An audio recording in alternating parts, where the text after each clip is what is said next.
Hi guys, so I'm back again today with a new tutorial, and this is the floating liner look. This was first made by Stacey Marie on Instagram, and I'll link her down below. She is amazing, but I thought I'd recreate it for prom maybe, I don't know.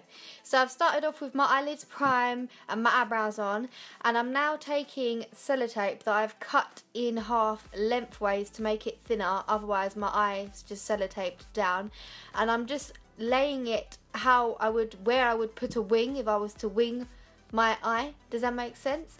And I'm just using my nail to like push it down so there's like no gap, so that I do get a sharp line and the shadow doesn't sneak its way through. So I'm taking my Morphe 350 palette, and I'm using only this palette for the whole look, and I'm taking this warm toned orangey beigey colour that's just a bit darker than my skin tone, and I'm setting that as a transition colour. I'm using quite a lot of this so that I've got a very solid base, so that when I apply the cut crease it pops and it doesn't just look like it's my skin tone underneath. And I'm just using a fluffy brush to blend that in. I think I did like 3 or 4 layers of this to really pack it up so the colour was really vibrant. And don't be too picky about colour placement as well, because of the fact you're doing a cut crease and the concealer is going to cover up the bottom half. You're mainly just focusing on getting it in the crease and just a bit above the crease, and if it gets onto your lid, it's not the end of the world, it doesn't matter. So next I'm taking the orange shade, and I'm going in with a smaller brush to give it more of a gradient effect like I like to do, and I'm just focusing that in my crease as well. This is just going to give the whole look a very warm undertone. Yeah, and I like warm, so that's why I'm doing that.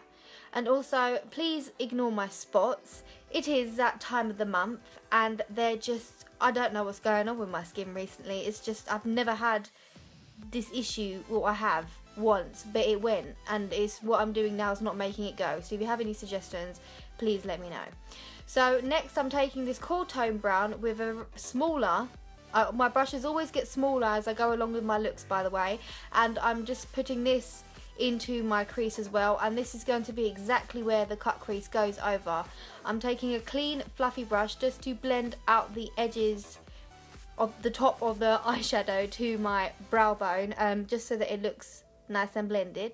And I'm now going in with the darkest shade that I'm using, which is basically a grey brown, and I'm using a flat shader brush here just to put it directly in my crease and just a bit above, because I have a hood. If you don't have a hood, then just put it into your crease, but if you have a hood, it's good to put things above so that it will still be seen when your eyes are open, if that makes sense. And I'm now taking another clean brush, and I'm just going to blend the edge of that out as well, not really worrying about the bottom, only the top half, just so it looks nice and blended.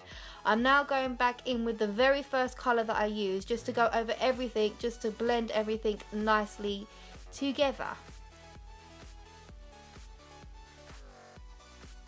Next I'm taking my MAC Pro Longwear Concealer in NC25. This colour is like a very light colour on my skin tone, and I'm just going to carve out my cut crease.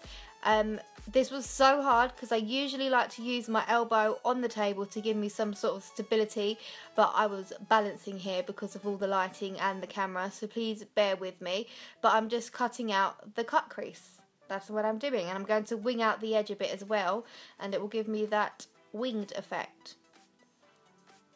So this bit, you do need to really make sure that the top edge of your cut crease is nice and sharp, because this is the final part of the cut crease. This is the cutting the crease, and cuts need to be sharp. So if you struggle with making it sharp, it's good to pat your brush instead of dragging it as I'm doing here, as you can more precisely put the concealer in areas. As you can see, it's really helping me sharpen up the whole overall look of the concealer.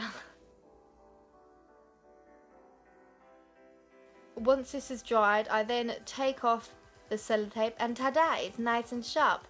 And I'm now going to go in with this nude tone, and I'm just going to pat this over the concealer just to set the concealer in place and make the colour pop more, as you can see. And now I'm taking my Stila Magnificent Metals, and I'm just putting that on a winged liner brush, and I applied it along the wing. I'm sorry I don't have this on camera, I lost the footage, I don't understand where it went, because it was the same piece of footage, but it just wasn't there. So I've just gone on to do my face, and I'm now taking my Mary Luminizer, and I'm just putting that in the inner corners of my eyes just to give them that pop and make me look more awake. And I've put my lashes on, by the way. You probably noticed that difference there. And now I'm taking the orange shade that I used before, and I'm just going to apply that to my lower lash line just to bring the whole look together. And I really packed this orange on so that it was very vibrant and it would bring out the orange that I have in my crease. Does that make sense? That does make sense. So next I'm taking the darker shade, and I'm just focusing that mainly on the outer corner of my lower lash line, just as I said, to bring the whole look together so it doesn't look so choppy and broken apart, and it looks like I planned it, which I did. I did actually plan this look, guys. I'm very proud of it. They actually came out how I planned it. I usually go completely left when I plan looks and end up, you know, plan a smoky eye, end up with a purple glitter cut crease, but hey, that's just me. Next I'm taking my Maybelline Lash Sensational, and I'm just putting that on my lower lashes. As you can see, I've already applied the mascara on my top lashes before I put my fake lashes on, so that I could pinch them together so that they would stick together and it wouldn't be so obvious I'm wearing fake lashes. And that's it. That's it. It's very simple. It looks more complicated than it is, and that's why I like this look, because it looks harder than it was to do, so people can look at you and go, wow, how did you do that? And it was actually very simple. So thank you for watching, and I'll see you in my next video. Bye.